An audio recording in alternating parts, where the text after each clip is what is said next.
All right, the next picture we're going to be looking at is 9.5. But things that may or may not be present. So these 6 things at the top, always present in some form. Now, you might also have a bursa or a bursae, meaning plural. That's a purse. This is fluid filled beyond the synovial fluid in that joint cavity that's going to reduce friction where everything, ligaments, muscles, skin, tendons, overlie it, and they're going to help rub against the bone. You may have heard of somebody saying they have bursitis. Bursitis would be an inflammation of this. That's figure 9.15 here. Hold on. Let me find that.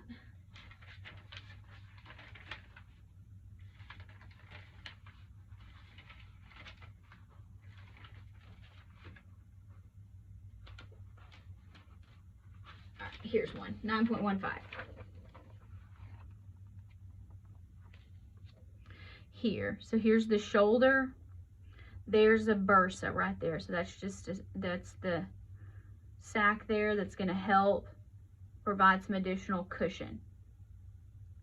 There in the shoulder, there's some ligaments, but here you've got this additional. So underneath the ligaments is where you're going to have the joint cavity. This is just an extra cushion.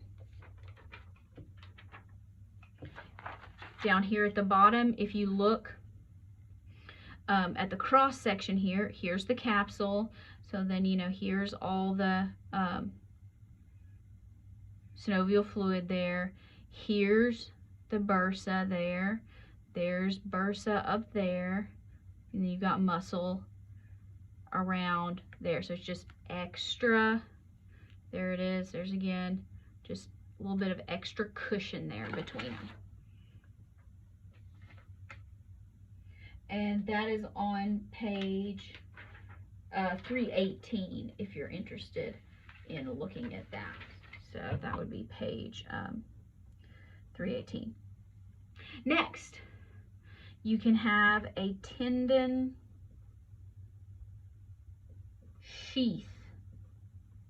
This is an elongated bursa that's wrapped around a tendon to help reduce friction.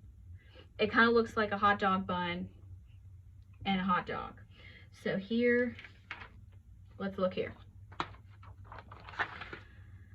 So there's a bursa, bursas, just providing some extra cushion there. Now, here is the tendon sheath right there. Tendon sheath.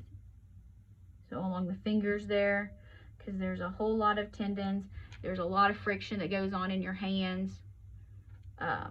So you've got some on all of those joints and ligaments there. So quite a few of them.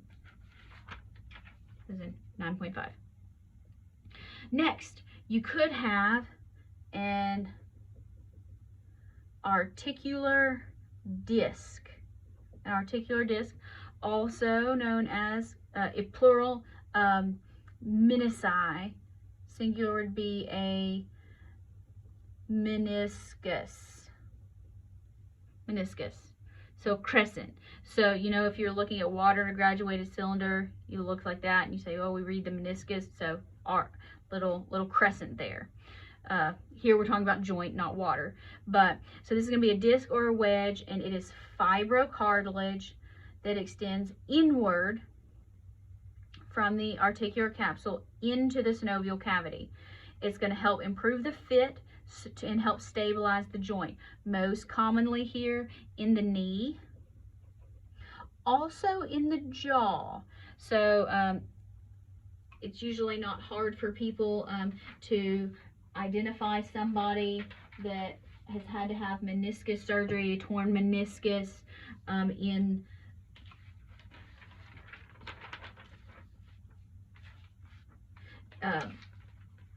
surgery. My dad had to have that done.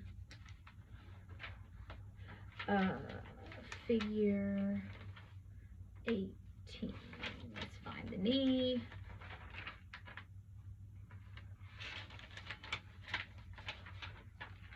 There it is. This is on page 324. All right. So here, there's a meniscus right through there. So you have several, so 2 crescents there. There it is, and from a different view. So this is posterior, here's anterior. So this is in the front of the knee, that's in the back of the knee. So that's why lateral's on this side, then it switches. So you have to kind of be careful there what you're looking at. But so front, back. But yeah, these are shaped like a crescent, which you can't really see here. But you can kind of look at it and kind of pretend you see it curving around. But just going to help provide some additional stabilization there. Page, sorry, 324. All right. Now, let's talk about some things that deal with how stable are these joints. First of all, do the bones actually fit together? Usually they don't fit together particularly well. So what you have is you can have a ligament or ligaments, and these are the bands that are regular fibrous connective tissue, and they hold the bones together. So remember, ligament, bone to bone. They can only stretch a little bit, not much, 6%. When they stretch, we call that a sprain. When they snap, we call it a tear. So joints that have a lot of ligaments are not very stable there.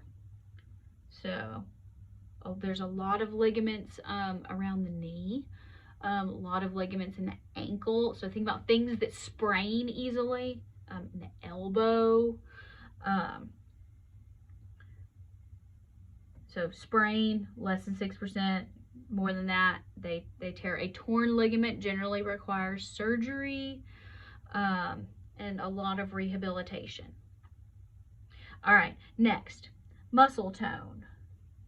Muscle tone. All right, when we're talking about muscles, we have to deal with tendons. Tendons do muscle to bone. They always cross the joints. So muscle tone is just how contracted muscles are when they're resting. So just when you're not moving them, you're just sitting there at rest, how are the muscles flexed? So there's a little bit of contraction even when you're at rest, and it's going to pull on those bones to help stabilize the joints. Most important here, the shoulder, the knee. The knee needs all the help it can get. It is very unstable. And here we go. The arch of the foot also has that. You know, if you have somebody that has like flat feet, they tend to not have a lot of muscle tone. That's not a fault of theirs. It just tends to be. Somebody that has high arches tends to have a higher level of contraction. Again, not necessarily better or worse, but it is what it is.